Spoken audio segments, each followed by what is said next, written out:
At Thanksgiving, my nephew pointed at my daughter and said, "Mom says you're the loser's kid." Everyone laughed. I took my girl's hand and left without a word. That night, Dad texted, "Don't forget to send the money tomorrow." I smiled. They had no idea what was coming. Hey Reddit. So this went down at Thanksgiving last year, and honestly, I still can't believe these people are actually related to me. Anyways, grab your popcorn. This one's got both delicious revenge and karma. But first, you need some context about why this family's been a powder keg for years. Named Simon, 34 male. I'm a plumber. Been doing it since I was 19. Worked my way up from apprentice to running my own jobs. Good money, honest work, fixing people's shit when it literally hits the fan. My parents hated it. They wanted me to go to college, get some desk job, wear a tie, join the country club. When I told them I was going into the trades, my dad didn't talk to me for 3 months. My mom told people I was finding myself, like I was backpacking through Europe, instead of learning an actual skill. Then I met Heather. She was a waitress at this diner I'd stop at after jobs. Grew up in a trailer park, put herself through community college, worked doubles to pay rent. Realest person I'd ever met. We got married 2 years later at the courthouse because we didn't want to blow money on some big wedding. My family acted like I'd married a stripper. My mom literally asked Heather at our rehearsal dinner if she was pregnant. She wasn't. Stephanie, my sister, made some comment about how, at least the wedding will be cheap, loud enough for everyone to hear. Heather just smiled and said, "Yep, saving money for a house. You know, priorities." I loved her for that. My parents tolerated Heather, but never actually liked her. Too common. Too rough around the edges. Didn't have the right pedigree. My mom would make these little comments. "Oh, Heather's working again this weekend. How dedicated." Or, "I saw the cutest dress at Nordstrom, but I know that's not really your budget." Passive-aggressive bullshit designed to make my wife feel small. The worst was at Stephanie's baby shower about 8 years ago. Heather was about 6 months pregnant with Lucy. Stephanie was opening gifts. All expensive stuff from her registry. Designer everything. When she got to ours, a handmade baby blanket Heather had spent weeks crocheting, Stephanie held it up and goes, "Oh, how homemade. I guess some people show love differently." Then she whispered something to her friend next to her, and they both laughed. Heather's face went red. I was about to say something, but she squeezed my hand and shook her head. Later in the car, she cried. Said she felt stupid for thinking a homemade gift would be good enough. I told her Stephanie was a spoiled beach who wouldn't know genuine if it slapped her. Heather made me promise not to cause drama. Said it wasn't worth it. That we just keep our distance and be civil at family stuff. I kept that promise. Brushed off every snide comment. Every passive-aggressive dig. Every time they treated Heather like she wasn't good enough. Because that's what you do, right? Keep the peace. Be the bigger person. Then, the car accident happened and wrecked my life with it. Some drunk a-hole ran a red light. Heather died on impact. Lucy was 4. You know what my mom said at the funeral? "Well, at least now you can focus on rebuilding your life. Make better choices. Like Heather was a mistake I could just move on from." I didn't speak to them for 6 months after that. But eventually, I caved. They're family, right? Lucy deserved grandparents. Caleb deserved a cousin. So I started showing up to holidays again. Started answering calls again. Started being the good son, the good brother, the guy who doesn't cause problems. And they went right back to their bullshit. Except now it wasn't about Heather. It was about me. About Lucy. About how I was raising her wrong. How I couldn't handle being a single dad. How I needed to get my life together. And like an idiot, I just took it. Kept the peace. Until Thanksgiving. Picture this. My parents' house. Whole family crammed around the table doing this fake Norman Rockwell bullshit. There's my mom, Elaine, my dad, Gerald, my sister, Stephanie, and her little demon spawn, Caleb. Turkey's dry as hell because mom insists on following some ancient recipe from a church cookbook. Somebody burned the sweet potato casserole, and everyone's pretending we're this happy, functional family, when really we're all just counting the hours until we can leave. I'm sitting there with my daughter, Lucy. She's 7 years old, quietest kid you've ever met. Just wants everyone to like her. Since Heather died, it's been me and her figuring out life together. And yeah, we've been living in a cramped 2-bedroom apartment on the rough side of town because that's what you can afford when you're a widowed plumber working 6 days a week and somehow still covering your parents' bills every month. But I'll get to that nightmare. Thing is, I knew this dinner would suck. It always does. But I kept showing up because some dumbass part of me thought maybe this year they'd see Lucy growing up without a mom and actually give a shit. Maybe they'd see me drowning and throw me a lifeline instead of tying weights to my ankles. We're halfway through dinner when my nephew Caleb, who's 9 and already got that spoiled brat energy locked down, points right at Lucy and goes, "Mom says you're the loser's kid." Dead silence for like half a second. Then everyone starts laughing. Full on belly laughs like this kid just told the joke of the century. My mom's wiping tears from her eyes. My dad doesn't even look up from his plate, just keeps shoveling stuffing like his granddaughter didn't just get verbally destroyed at the dinner table. Stephanie, my sister, she's got this satisfied smirk. She was proud of him, like she coached him on it. Probably did, knowing her. I'm sitting there frozen, fork halfway to my mouth, trying to process what just happened. Did this little shid really just say that? At Thanksgiving dinner? About my daughter? The kid who spent all morning making them construction paper turkeys because she thought it would make them smile? But Caleb wasn't done. Kid kept going, really twisting the knife. Mom says your dad's a broke loser who couldn't even keep his wife alive. She says that's why Lucy's so weird. She says you probably can't even afford real food. The table got even louder. My dad finally cracked a grin. My mom was nodding along like this was perfectly normal family banter. That's when I looked at Lucy. Her face didn't really change. She's learned not to show when things hurt her. That's what happens when your family treats you like a punchline. But she squeezed my hand under the table. And right then, something in me just switched off, like a breaker flipping.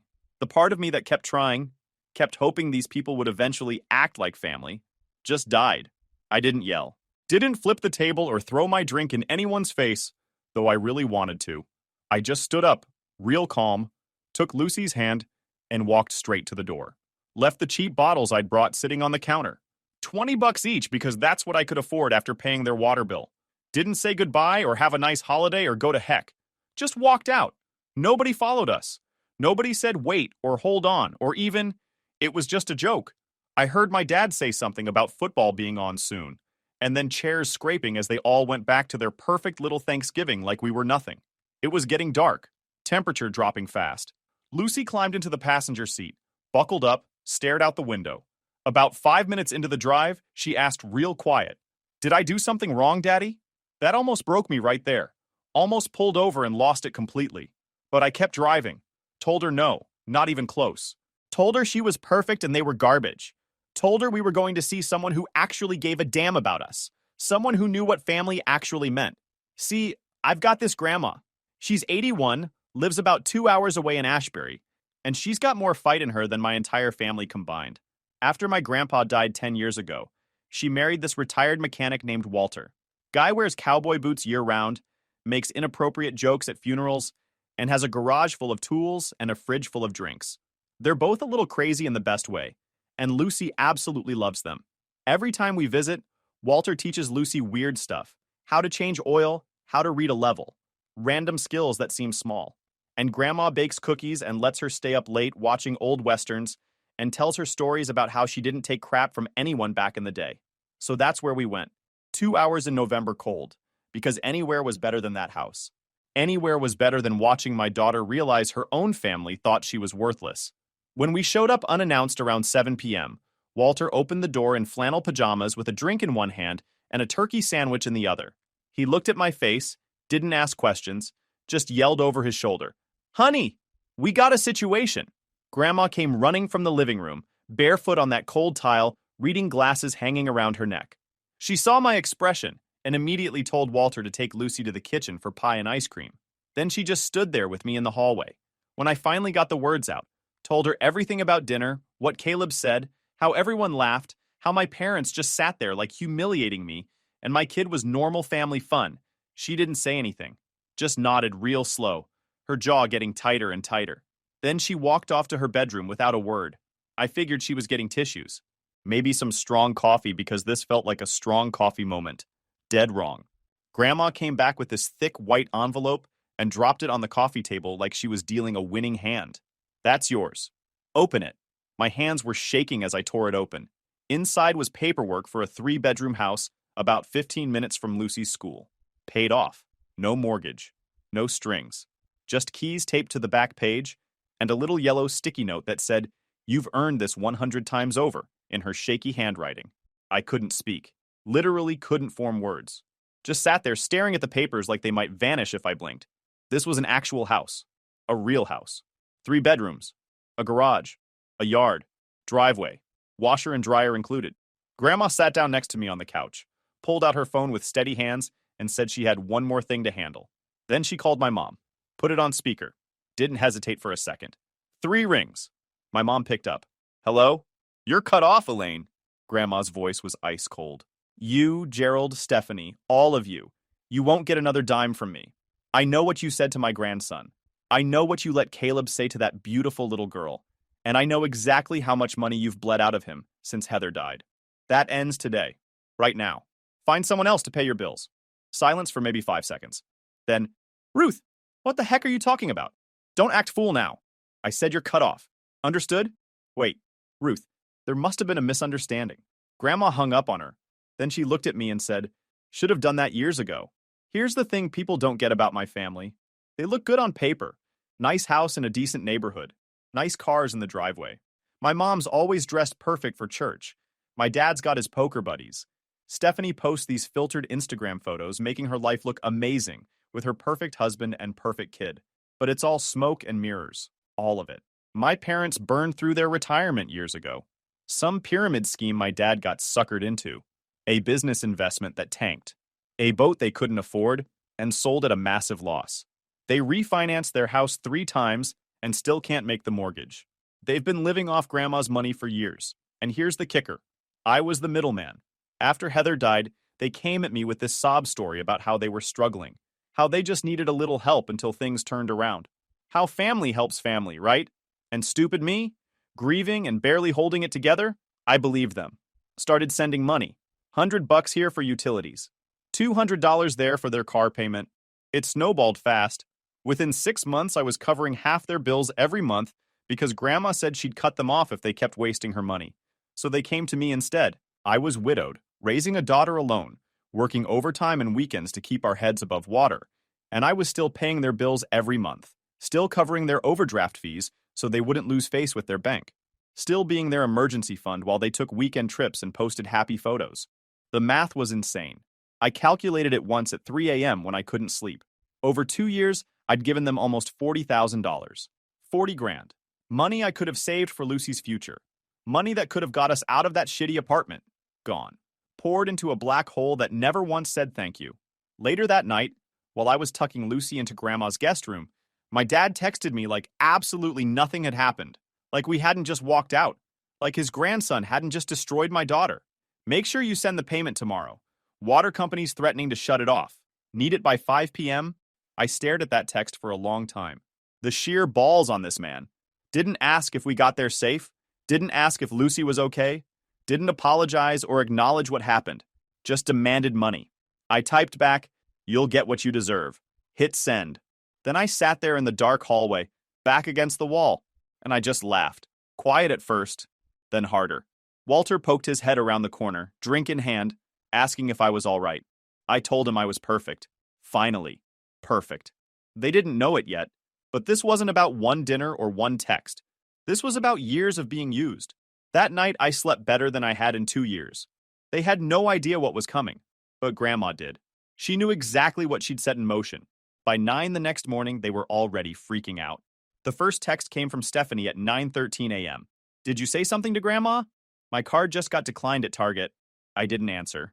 Just sat there in Grandma's breakfast nook drinking coffee, while Lucy built this Lego castle on the floor, Walter helping her with the towers. Fireplace going. It felt like an actual holiday for the first time in forever. Peaceful. Quiet. Nobody shitting on anyone. By 10 a.m., Stephanie sent another text. "Seriously, what's going on? None of my cards are working." Then at 10:30, "Mom's cards aren't working either. What the hell did you do?" I just smiled. Grandma walked by, squeezed my shoulder, and said, "Let them squirm." By noon, my mom was in full meltdown mode. Voicemails started piling up, her voice getting more shrill with each one. "Call me back right now. This is serious. Your father just got a call from the mortgage company." Then another 10 minutes later. "Your sister's hysterical. Caleb's private school tuition is due next week. Call me back immediately." Then, "I don't know what you did, but you need to fix this right now." The balls on these people. Turns out Grandma moved fast. Real fast. She's got this lawyer, been using him for 30 years. Guy's sharp as a knife. That morning, while Walter was making bacon and Lucy was still asleep, Grandma had already been on the phone making moves. She closed the trust fund they'd been draining for years. The one Grandpa set up for family emergencies that they treated like their personal piggy bank. The one they used to take a wellness retreat to Arizona after Stephanie's divorce, staying at some spa resort that costs $600 a night. She shut down every automatic transfer. Every single one. The money that went to my dad's truck payment. The money that paid their HOA fees. The money Stephanie used for Caleb's private school, gymnastics, soccer, whatever expensive hobby he was into that week. Gone. Stopped. She removed her name from every account that wasn't mine. Joint checking, savings, CDS, investment accounts, everything. If my parents' names were on it, she was off it. And the nuclear option, she sent a certified letter to Caleb's private school stating she was no longer sponsoring tuition and wouldn't be responsible for any future payments. That school cost $28,000 a year. Stephanie called me 27 times that day. 27. Watched my phone light up over and over while I played catch with Lucy in Grandma's backyard, while we made sandwiches for lunch. Every call, just hit decline and went back to what I was doing. When she finally gave up on calling, she switched to texts. Started reasonable. Please answer. We need to talk about this. Then got desperate. I don't understand what's happening. Just call me. Then turned nasty. You can't do this to us. This isn't who you are. You're better than this. And then, 5 minutes later, you're just bitter because Heather's dead and you're stuck raising Lucy alone. Don't punish us because your life sucks. That one hit different, not gonna lie. Because yeah, my life was hard. I didn't want to be a widower at 33. Didn't want to raise a daughter alone. Didn't want my family to treat us like charity cases. But here's what Stephanie didn't get. I never asked them for shit. Not once. I didn't ask for help with rent. Didn't ask them to babysit. Didn't ask for rides or meals or sympathy. I just existed. Busted my ass, raised my kid, and somehow still ended up being their personal ATM. My dad tried a different approach around 3 p.m. Called from my mom's phone. I answered by accident. We need to talk about this situation. His voice was tight, angry. That tone he used when he thought he was being reasonable. Nothing to talk about, Dad. Happy Thanksgiving. Don't give me that. Your grandmother is making a huge mistake. She's not thinking clearly. She's old and she's being manipulated. By who? Me? The one who's been paying your water bill for 2 years? We're family. Family helps each other. Yeah? Where was that energy yesterday when Caleb called Lucy the loser's kid and you sat there eating turkey like it was dinner theater? Silence. Then, that was just kids being kids. You're being too sensitive. You've always been too sensitive.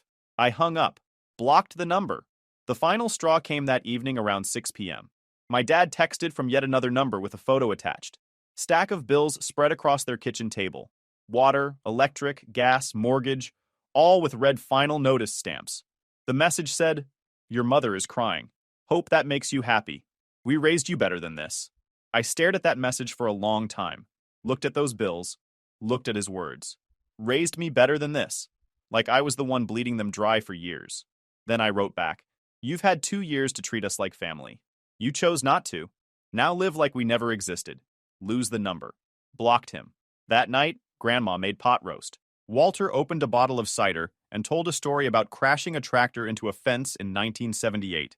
Something about a cow and a dare that made no sense but had us all laughing. Lucy fell asleep on the couch around 8:30 with a blanket wrapped around her, and Walter's old dog curled up at her feet. I sat there in the quiet, fire crackling, Lucy breathing steady, and realized I hadn't felt this solid in years. Someone finally saw what was happening and said enough, and that was worth more than anything they could ever give me.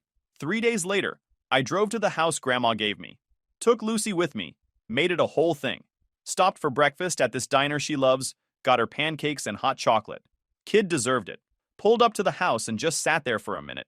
3 bedrooms. Actual yard with a fence, 2-car garage, front porch. It looked normal. Unlocked the door with hands that wouldn't stop shaking. Turned on the heat. The place was empty but clean. Grandma had hired someone to come through and make it perfect. Hardwood floors, updated kitchen with appliances that actually worked, 2 full bathrooms, basement for storage, backyard with a shed and room for Lucy to play. I just stood there in the living room taking it all in. Sunlight coming through windows that weren't covered in grime. Space. Actual space to breathe, to live, to exist without feeling like the walls were closing in. Lucy ran around checking everything out, her voice echoing through the empty rooms. Dad, my room is huge. Dad, there's a tree in the backyard.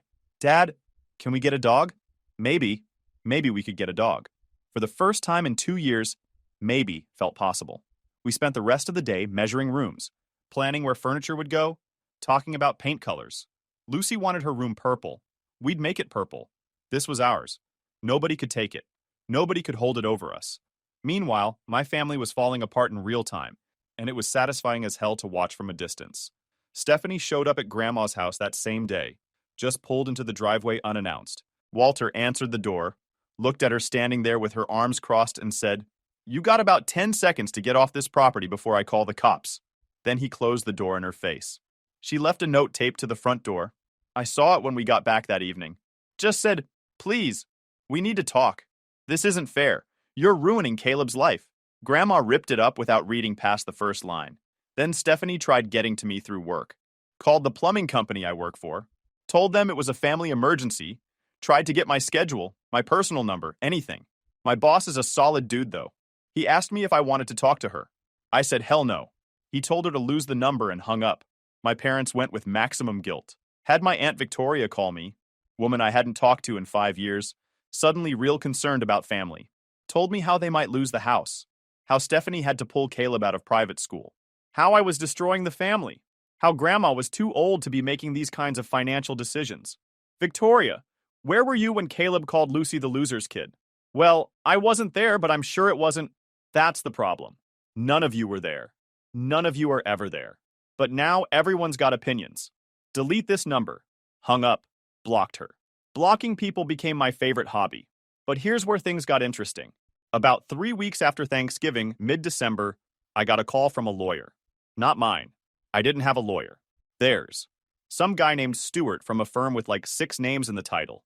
Said he was representing Elaine and Gerald, my parents, in a matter concerning my grandmother. My mom was suing for elder abuse and financial manipulation, claiming Grandma wasn't mentally competent when she cut them off, that I'd manipulated an elderly woman into giving me property and cutting off her real family. That Grandma was showing signs of dementia, that I was taking advantage of a vulnerable senior citizen for personal gain, that the property transfer was invalid and should be reversed. I laughed so hard. Grandma's sharper than all of them combined. She goes to town meetings just to argue with the mayor about zoning laws and property taxes. She runs 2 book clubs and remembers every character in every book. She just bought a new car after researching models for 3 months and negotiating the dealer down $4,000. She does crosswords in pen. The woman's thriving. The lawyer basically said they had no real case, but wanted to scare Grandma into reinstating the money. Classic intimidation tactic. Threaten legal action, hope the old lady gets nervous and caves, offer to drop everything if she just starts the payments again. Grandma's response when I told her, "Oh, hell no. Time to bury these bastards." She hired her own lawyer, guy named Klein, been practicing elder law for 40 years, looks like someone's grandpa, but argues like he's going for blood. And she didn't just hire him to defend herself. She went full nuclear, countersued for harassment, defamation, and intentional infliction of emotional distress, filed for restraining orders against all of them. Then she got her doctor involved. Full cognitive assessment. Tests, interviews, the works. Results showed she was completely mentally competent. No signs of dementia or diminished capacity. Fully capable of making her own financial decisions. Got a second opinion from another doctor just to be thorough. Both reports went to the judge, along with Klein's countersuit. But Klein didn't stop there. He started digging into my parents' finances. And guess what he found? Years of forged signatures. My parents had been forging Grandma's signature on checks for years. Small amounts they thought she wouldn't notice. 200 here, 500 there. Added up to over $15,000. Grandma had noticed. She'd kept records. Bank statements with the forged signatures highlighted. Deposits she never authorized. Withdrawals she never approved. She'd been keeping receipts the whole time, just waiting for the right moment. Suddenly, their lawsuit looked really stupid, really fast. Their lawyer called Klein and tried to negotiate a quiet withdrawal. Klein told them to get screwed and filed a police report for fraud and forgery. They dropped the lawsuit within 3 days. We've decided not to pursue this matter at this time. Translation: our lawyer told us we're about to get arrested and lose everything. My dad tried damage control, got yet another new number and texted me. We all made mistakes. Nobody needs to go to jail over family stuff. Please don't push this. I didn't respond. I hadn't pushed anything. I just stopped being their safety net. Stopped covering for them. But Stephanie? She wasn't done. Not even close. And what she did next made everything else look tame. 2 months after Thanksgiving, mid-January, Stephanie completely lost it. She showed up at my work, walked right into the plumbing company office looking like she hadn't slept in a week. Hair a mess, makeup smeared, yoga pants stained. Started yelling in front of everyone, calling me selfish, saying I ruined her life, saying Caleb had to switch to public school, saying I was a vindictive a-hole. Security removed her. My boss gave me the rest of the day off. Good guy. But Stephanie wasn't done. She started showing up everywhere. At the grocery store, at Lucy's school during pickup, at the park on Saturdays, watching, following, leaving notes on my truck, texting from different numbers. The notes were unhinged. You destroyed our family. Mom's having a breakdown. Caleb asks why his cousin hates him. Nothing threatening enough to act on, but creepy as hell. So I took action. After 2 weeks, I filed for a restraining order. The judge granted it immediately. 500 feet from me, Lucy, my workplace, and Lucy's school. Stephanie had to surrender it all in court. Didn't say a word. Just stared with pure hatred. That's when she really lost it. She broke into Grandma's house. Middle of the night, early February. Grandma and Walter were at a casino 2 hours away. Stephanie didn't know that. Smashed a back window, climbed through, started tearing the place apart, looking for paperwork, bank statements, Grandma's will, anything to prove manipulation or incompetence. What she didn't know, Walter had installed HD cameras with audio after her first visit. Every second was recorded. Police got the security alert. Found Stephanie still there at 3 a.m., surrounded by torn papers and overturned furniture. She tried every excuse. Had permission. Door was unlocked. Worried about Grandma's safety. Nothing worked. Arrested on the spot. Breaking and entering. Destruction of property. Vandalism. Violating the restraining order. My mom's lawyer withdrew from everything that week. All of it. Just, our client has decided not to pursue legal action. Translation, your daughter got arrested on camera and destroyed any credibility. Stephanie's husband filed for divorce 2 weeks later. Can't blame him. My dad tried reaching out one more time. Things have gone too far. Stephanie made a mistake. She's getting help. Can we talk like adults? I didn't respond. I hadn't made Stephanie do anything. She couldn't handle me not being their cash cow anymore. So she imploded, all on her own. In March, 3 months after Thanksgiving, Grandma decided to make everything crystal clear. She called it a family meeting. She invited everyone who still talked to her. A few cousins, her brother, one aunt who'd always been cool, made Walter grill burgers and set up folding chairs in the backyard even though it was still cold. Maybe 20 people showed up. My parents didn't come. Neither did Stephanie. Nobody expected them to. They were done, cut off, erased. Grandma stood in the middle of everyone with her wedding ring in one hand and her will in the other. Didn't waste time with pleasantries. I'm 81 years old. I've lived long enough to know who's real and who's not. I've watched some of you stay silent while my grandson and his little girl got treated like garbage. I've watched some of you enable Elaine and Gerald's nonsense for years. And I've watched some of you actually give a damn. She held up the will. Everything I have goes to my grandson and Lucy. The house, the money, the property in Colorado I bought in 1982, all of it. If you stayed silent when they needed you, you're getting nothing. If you enabled the people who hurt them, you're getting nothing. I don't care if you're blood. Blood doesn't mean shit if you act like strangers. Nobody argued. Nobody looked surprised. I think everyone knew by then that the family was split in two. The ones who helped bury the knife and the one they tried to bleed. Some of the cousins actually apologized. Said they didn't realize how bad things were. Said they should have spoken up. I appreciated it, but I also knew they'd chosen their side when it mattered. Too late now. After the meeting ended, my dad sent one final message from God knows whose phone. If this is how it's going to be, then we're done. Don't come around when she dies. Don't show up pretending you care. You made your choice. Then he blocked me. My mom blocked me. Stephanie blocked me from jail, which was honestly impressive. Just like that. No warning, no final confrontation, no dramatic scene, just a notification on my phone. This contact is no longer available. Then another. Then another. They actually thought blocking me was some kind of power move, like I was supposed to be devastated, like I'd beg them to come back. But I was already gone.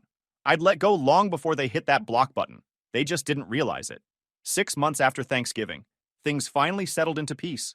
Lucy and I moved into the house completely, painted her room purple with gold stars. Got her a dog, a rescue mutt named Charlie. Set up a workshop in the garage.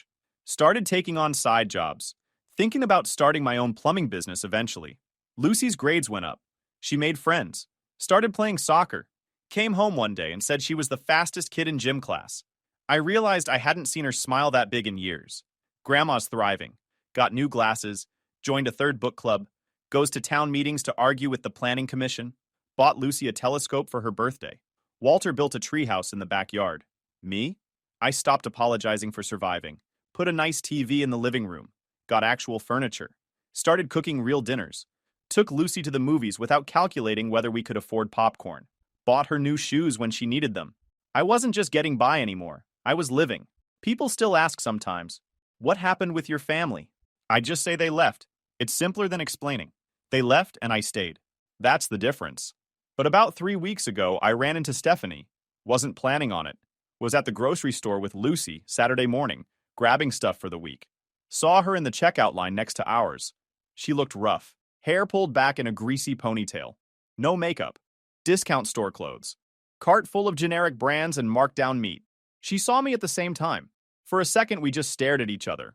Lucy was distracted looking at candy, didn't notice. Stephanie walked over. I could see her hands shaking. Can we talk, please? I didn't say anything. Just looked at her. I'm sorry. Okay? I'm sorry about everything. About Caleb, about what I said, about the house. I was wrong. Her voice cracked. I lost everything. Dave took Caleb. I'm living in a studio. I can barely afford groceries. Mom and Dad won't help me. Grandma won't talk to me. I have nobody. Still didn't say anything. Please, I'm your sister. I know I messed up, but I need help. Just something. A loan. Maybe you could talk to Grandma for me. I just need... Nope. She blinked like she didn't understand. What? I said no. But I'm family. You're nothing. I kept my voice flat. Calm. You spent years treating Heather like trash. You taught your kid to call my daughter the loser's kid. You laughed when she was humiliated. You stalked us. You broke into Grandma's house. You made your choices. Now live with them. Her face crumpled. Started crying right there in the grocery store. I was angry. I wasn't thinking straight. You knew exactly what you were doing. I grabbed my cart, started pushing past her. Lose my number. And if I see you near Lucy again, I'm calling the cops. Restraining orders still active. Wait! I didn't wait. Just kept walking. Lucy caught up, asked who that was. I told her nobody important. At the register, I could see Stephanie still standing there in the next aisle over, just watching us. Crying. Cart abandoned. Looking like her whole world had caved in. And honestly, I felt nothing. No guilt, no satisfaction, no anger. Just nothing. She wanted me to save her like I always did. Wanted me to be the good brother who bails everyone out. Wanted me to forget everything and just help because that's what family does. But I wasn't that guy anymore. Lucy came home from school yesterday and told me she made a new friend. Kid invited her to a birthday party next weekend. She asked if we could afford a present. I told her, yeah, we can afford whatever she wants. The look on her face, like she couldn't believe it. That's when it hit me. For the first time, my daughter wasn't worried about money, wasn't carrying the weight of dysfunction on her shoulders. She was just a kid, going to birthday parties, playing with her dog, doing kid stuff. That's the win. She's not the loser's kid. She's Lucy. And she's got a dad who'd burn every bridge to keep her safe. They didn't understand that. They thought I needed them more than I needed my daughter's peace. They were wrong. It's been a full year since that Thanksgiving. Lucy's 8 now, straight A's. Made the travel soccer team, solid group of friends. Doesn't ask about my parents anymore. She moved on. Grandma turned 82. She and Walter took a road trip to Montana. They're talking about buying an RV. I believe they'll do it. My parents lost their house in May. Foreclosure. They're renting now. Dad's working part-time at a hardware store. Mom blames me for everything. I don't think about them. Stephanie got out of jail after 4 months. Her ex has full custody of Caleb. She sees him every other weekend supervised. She's working retail somewhere. Hasn't contacted me. And me? I'm good. Took Lucy to Disney World last month. First real vacation we've ever had. She cried happy tears when she saw the castle. I'm not angry anymore. Not bitter. I don't think about what they did or took. I just live, build my business, raise my kid, watch Lucy grow up knowing she's loved and safe and enough. That's the story. They underestimated me and humiliated my daughter. So I walked away. Built something they can never touch. That's the best revenge. YouTube just dropped this new hype feature. If you're hooked on this story, smash that hype button. It tells YouTube this video deserves to blow up, and it keeps even crazier stories coming your way.